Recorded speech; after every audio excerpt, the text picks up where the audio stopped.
सरकार अपराधियों के सामने नतमस्तक है और अपराधियों के तांडव से पूरे बिहार की जनता कराह रही है। कहाँ है पुलिस प्रशासन का इकबाल? पूरी तरह से समाप्त हो गया है। सरकार का इकबाल समाप्त हो गया है। अपराधी राज बिहार में कायम हो गया है। राक्षस। नमस्कार, न्यूज फॉर नेशन देख रहे हैं आप। आपके साथ मैं हूं ऋचा शर्मा। बिहार में लगातार बढ़ रहे क्राइम के ग्राफ को कंट्रोल करने की लाख कोशिश की गई, लेकिन स्थिति जस की तस है। अब लगातार विपक्ष की तरफ से क्राइम के मुद्दे को लेकर नीतीश कुमार की सरकार पर हमला किया जा रहा है और सवाल भी पूछा जा रहा है कि आखिर बिहार में क्राइम क्यों बढ़ रहा है। इन सब के बीच अब आरजेडी के प्रवक्ता मृत्युंजय तिवारी ने बड़ा सवाल करते हुए कह दिया कि नीतीश कुमार ने तो बिहार को राक्षसी राज बना दिया है। लगातार यहाँ पर क्राइम बढ़ता ही जा रहा है। अपराधी बेखौफ हो गए, उन्हें किसी बात का डर ही नहीं है। ऐसे में नीतीश कुमार की सरकार इस मुद्दे पर कुछ क्यों नहीं बोलती? क्यों नहीं उनके सिपाही इस पर बयानबाजी करते हैं? सबसे पहले सुनिए क्या कुछ कह रहे हैं मृत्युंजय तिवारी। जिस तरह से सरकार के नाक के नीचे जहां पूरी सरकार बैठती है, राज्य का पुलिस मुख्यालय है, उसके कुछ ही दूरी पर कल जिस तरह से ताबड़तोड़ गोलियों की बौछार से अपराधियों ने इंडिगो के मैनेजर रुपेश सिंह की हत्या कर दी, ये सरकार में बैठे लोग जवाब दें। किस तरह से बिहार में अपराधियों का तांडव हो रहा है, अपराधी का सुनामी आ गया है अपराध का। इस पर सरकार में बैठे लोग सुशासन का दावा करने वाले क्यों चुप हैं? इस पर कोई सत्ता में बैठने वाले क्यों नहीं बोल रहे? ये सरकार अपराधियों के सामने नतमस्तक है और अपराधियों के तांडव से पूरे बिहार की जनता कराह रही है। अपराधियों का कोहराम मचा हुआ है। अपराध का सुनामी आ गया बिहार में। अपराधी राज कायम है। इसके लिए सत्ता में बैठे लोग जो सत्ता का मलाई खा रहे हैं, इनको मुंह खोलनी चाहिए, बताना चाहिए कि इसके लिए कौन जिम्मेवार है।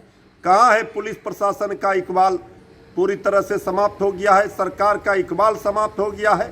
अपराधी राज बिहार में कायम हो गया है। राक्षस राज।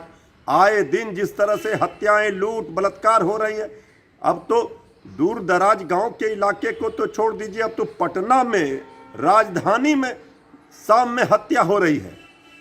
आपको बता दें कि राजधानी पटना में मंगलवार को इंडिगो के मैनेजर की हत्या कर दी गई। सरेआम उन्हें गोलियों से भून दिया गया, जिसके बाद से बिहार में बवाल मच गया है। बवाल इस बात का भी कि आखिर ऐसे अपराध क्यों बढ़ता जा रहा है और राजधानी पटना की अगर ये स्थिति है तो बाकी इलाकों का क्या होगा, गांव का क्या होगा? क्या हम ऐसे जी पाएंगे?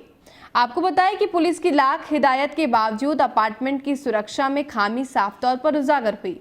जिस कुसुम विलास अपार्टमेंट के गेट पर इंडिगो के मैनेजर रुपेश सिंह की हत्या हुई, उस अपार्टमेंट के कुल 5 सीसीटीवी कैमरे लगे पाए गए, लेकिन एक भी कैमरा चालू नहीं था।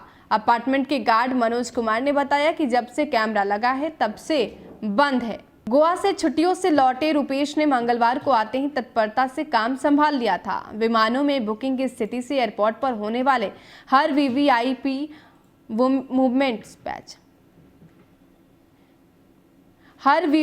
मूवमेंट्स तक की जानकारी ली और एयरपोर्ट के अधिकारियों से मुलाकात भी की थी। एयरपोर्ट पर वैक्सीन लाने जाने के दौरान भी रुपेश की सक्रियता बनी रही। अफसरों से छुट्टियों में बिताए पलों के बारे में थोड़ी बहुत बातचीत भी हुई और फिर काम में भी जुट गए। पटना एयरपोर्ट पर रुपेश लगभग 12 सालों से काम करते रहे थे। तेज तरार कार्यशैली और कार्यदक्षता की वजह से उन्हें यहाँ योगदान के 1 साल बाद भी उन्हें इंडिगो के स्टेशन मैनेजर बना दिया गया था। पटना एयरपोर्ट पर सबसे ज्यादा विमानों की संख्या इंडिगो के है। रुपेश की काबिलियत की बदौलत कंपनी को लगातार मुनाफा हो रहा था, लेकिन अचानक से रुपेश के परिवार पर दुख का पहाड़ टूट पड़ा और रुपेश सिंह की दिन दहाड़े हत्या कर दी गई, वो भी गोलियों से भूनकर। तो अब विपक्ष भी ये सवाल कर रहा है कि आखिर इस तरीके से बिहार में अपराध बेलगाम होगा तो आम नागरिकों का क्या होगा? क्या दिन दहाड़े ऐसी घटनाओं को अंजाम देना सही है? और क्या अपराधी इतने बेखौफ हो गए हैं कि उन्हें मीटिंग्स और कानून का भी डर नहीं है? फिलहाल के लिए इतना ही। बने रहे हमारे साथ और देखते रहे न्यूज फॉर नेशन। नमस्कार।